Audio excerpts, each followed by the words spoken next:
Шахматы – это по форме игра, по содержанию искусство, а по трудности овладения игрой – наука. Давайте немного затронем историю и узнаем, как развивались шахматы у нас в республике. У истоков развития шахмат стоят такие якутяне, мастера спорта, как Михаил Афанасьев и Менде Тапыров. Также одним из самых именитых был Сергей Николаев, который, будучи школьником, выиграл партию у чемпиона мира Анатолия Карпова. Сергей Николаев стал первым шахматистом из Якутии, получившим звание международного мастера. Благодаря этим людям такой вид спорта, как шахматы, начал активно популяризироваться в республике. Ну и в 20 веке, особенно в советское время, шахматы, конечно, были уже очень популярны. И в 60-е годы уже у нас появился первый мастер спорта. Ну и потом у нас были интересные, значит, вообще возникли шахматные такие, можно сказать, районы. Это и Татинский район, это и Намский район. В Мирнинском районе, в Удачном особенно, да, вот были сильные шахматисты, оттуда выходцы, которые впоследствии стали и международными мастерами, также вот Надежда Хармунова и Сергей Павлов. С 2012 года в целях популяризации данного вида спорта в Якутске был создан Центр интеллектуальных видов спорта и игр, откуда по сей день выпускаются талантливые шахматисты. Организация отправляет своих воспитанников на различные всероссийские и международные соревнования, а также предоставляет им возможность обучиться у зарубежных гроссмейстеров. Адамова, Туяра и Пахова в свое время были моими студентами. Я их отправлял на разные курсы повышения квалификации. Вот в этой фотографии они находятся в Китае. Занимались, там есть город Ухань, там есть большой интеллектуальный центр тоже. И там вот как раз вот Туяра и Руслан там 3 месяца занимались, очень долго. Потом поехали на международный турнир Москва Open. И вот впервые вот тоже в истории международного турнира наша команда Северо-Восточного университета заняла 2-е место. Как известно, шахматы относятся к интеллектуальным видам спорта. Благодаря им у людей развивается не только логическое мышление, но и сила воли и способность продумывать тактику для победы. Ну, шахматы – это комбинационная игра. Там надо думать не только за себя, но и за противника, какие ходы он предпримет. Если шахматист, скажем, средней руки, он уже должен строить игру, и он должен знать, где он должен атаковать, какие шаги по обороне придумает противник. Эти ходы он должен предугадать. Угадывают до 3, до 4, до 5. Ну, некоторые сильные мастера, конечно, они могут и до 10. Ну, в общем, строят игру по своему сценарию.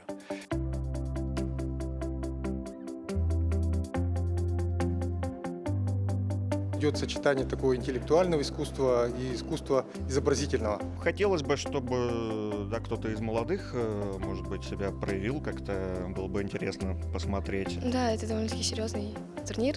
Страшно, конечно. В себе, конечно, победы, а участникам Кубка не расстраиваться, если я выиграю.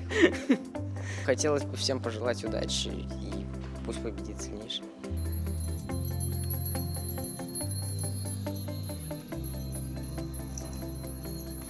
24 января в Якутске стартовал Кубок главы республики Саха-Якутия. Это всероссийское соревнование, имеющее статус этапа Кубка России по шахматам среди мужчин, то есть первый из 13 отборочных этапов 2023 года.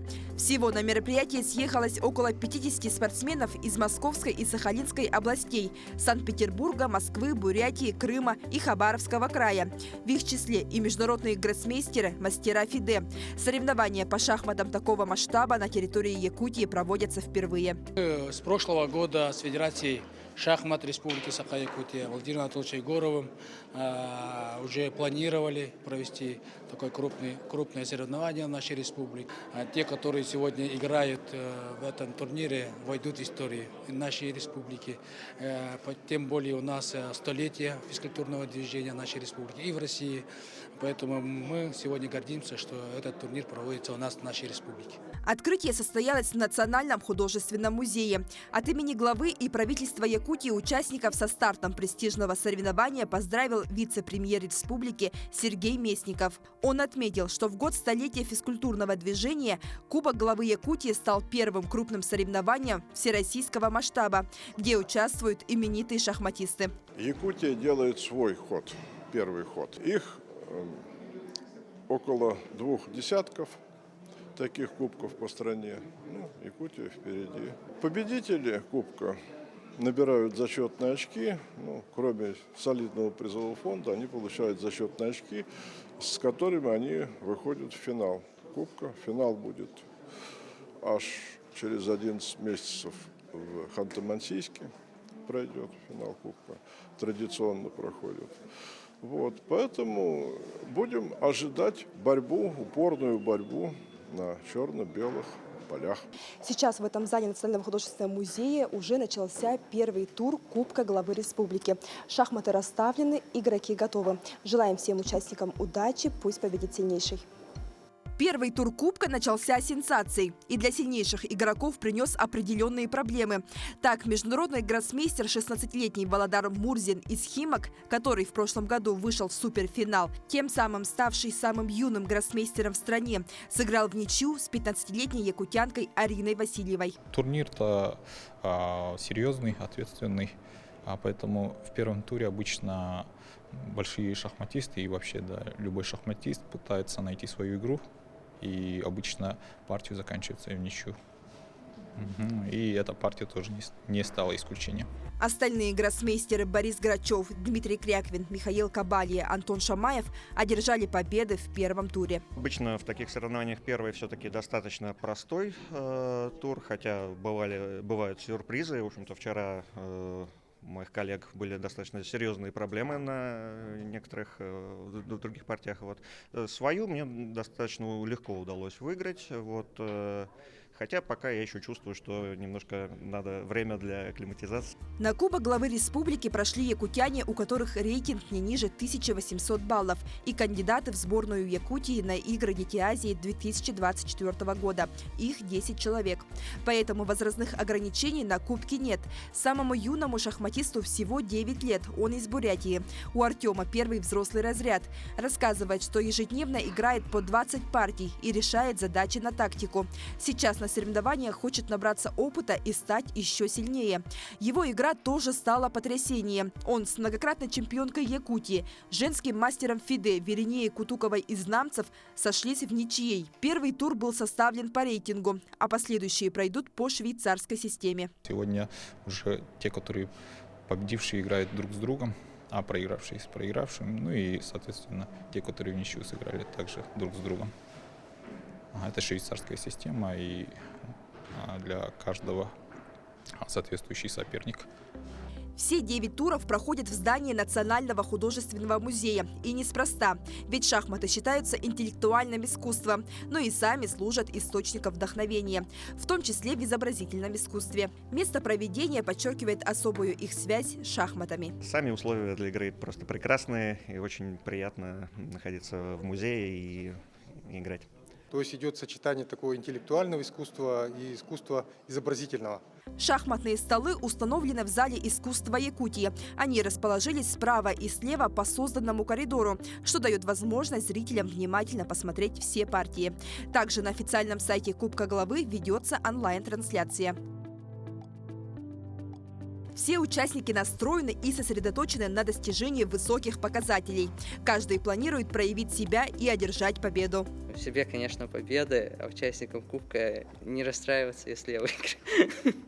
Хотелось бы сыграть, как минимум, с 2 гроссмейстерами, я думаю, хотел бы сыграть. И зайти в топ-10 при 17-м стартовом номере. И сыграть очень хорошо. Да, это довольно-таки серьезный турнир. Страшно, конечно. Я надеюсь, что я хорошо сыграю и буду выкладываться по полной.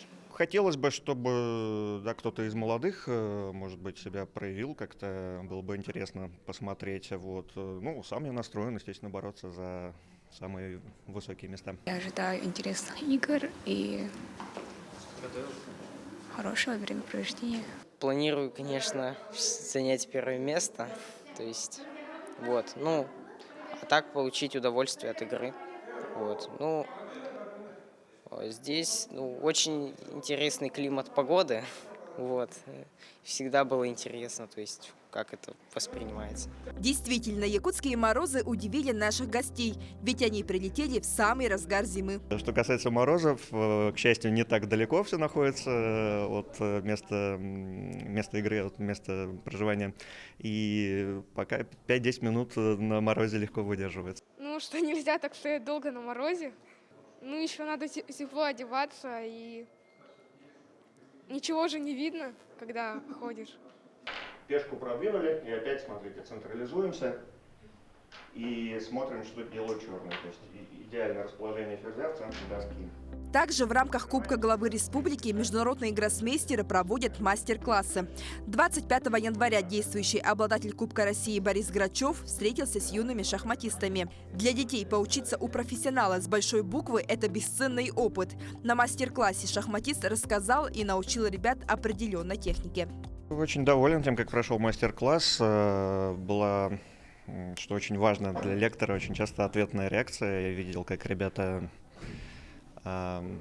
пытаются погружаться в то, о чем я рассказываю. Понятно, что за час чему-то конкретному очень сложно, то есть очень богатая у нас игра. Выбрал технику ферзевого эндшпиля, и я думаю, что какие-то определенные направления мы посмотрели, и в любом случае это будет полезно в их дальнейшей карьере. Борис рассказывает, что его удивил уровень игры и энтузиазм юных шахматистов. Они активно участвовали, решали задачи и подсказывали ходы.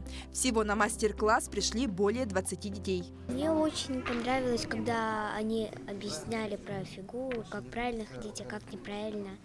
То есть где, как связка, как это все работает. Некоторые сама не замечала. Мастер-класс мне понравился. Мы разобрали несколько задач, узнали, как играть в первых окончаниях. Сейчас будет сеанс, я ожидаю какого-то результата, ничего хотя бы. На протяжении 4 дней с 25 по 28 января здесь, в шахматно-шашечном центре, международные гроссмейстеры будут проводить вот такие сеансы. То есть одновременно играя с несколькими участниками. Сейчас Борис Павлович Грачев ходит по кругу и, не задерживаясь, делает свои шаги. Еще 3 гроссмейстера Дмитрий Кряквин, Михаил Кабалья и самый молодой 16-летний Володар Мурзин проведут подобные мастер-классы и поделятся своим опытом. По программе 29 января состоится блиц-турнир, куда приглашаются все желающие любители шахмат. А 30 и 31 января турнир по быстрым шахматам. Также для тренеров и судей с 26 по 28 пройдет судейский семинар. Семинар проведет международный арбитр, судья всероссийской категории Михаил Витальевич Крюков. Те работники, которые именно шахматом, по направлению вида спорта шахматы, если они работают в детских садах, школах или других учреждениях, они смогут бесплатно проходить судейский семинар, и таким образом они по окончании он проведет аттестацию, и по этим результатам, по аттестации, они могут повысить свою квалификацию и дальше работать. Первый этап Кубка России по шахматам среди мужчин в Якутске завершится 1 февраля. Торжественное закрытие и подведение итогов пройдет в зале республики Дома правительства номер 1. Призовой фонд соревнований внушительный – более 1 миллиона рублей. Стоит отметить, что соревнования проходят при поддержке компании «Алроса». Для призеров изготовлены эксклюзивные медали. Для первого места сделана медаль из серебра с позолотой, для второго места из чистого серебра, а из бронзы для 3-го места. При этом 3 призера получат большие кубки в виде чарона и денежные призы. Мы, конечно, от кубка ожидаем прежде всего праздника для любителей шахмат, для участников, и делаем все для этого.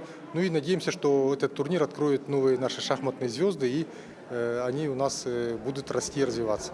Проведение Кубка главы играет важную роль в развитии шахмат в регионе, способствует совершенствованию мастерства действующих игроков и популяризации шахмат в Якутии. По словам главы республики, креативное и интеллектуальное начало, которое есть в шахматах, сегодня как никогда актуально для воспитания подрастающих поколений, способных созидать новую республику, страну и мир.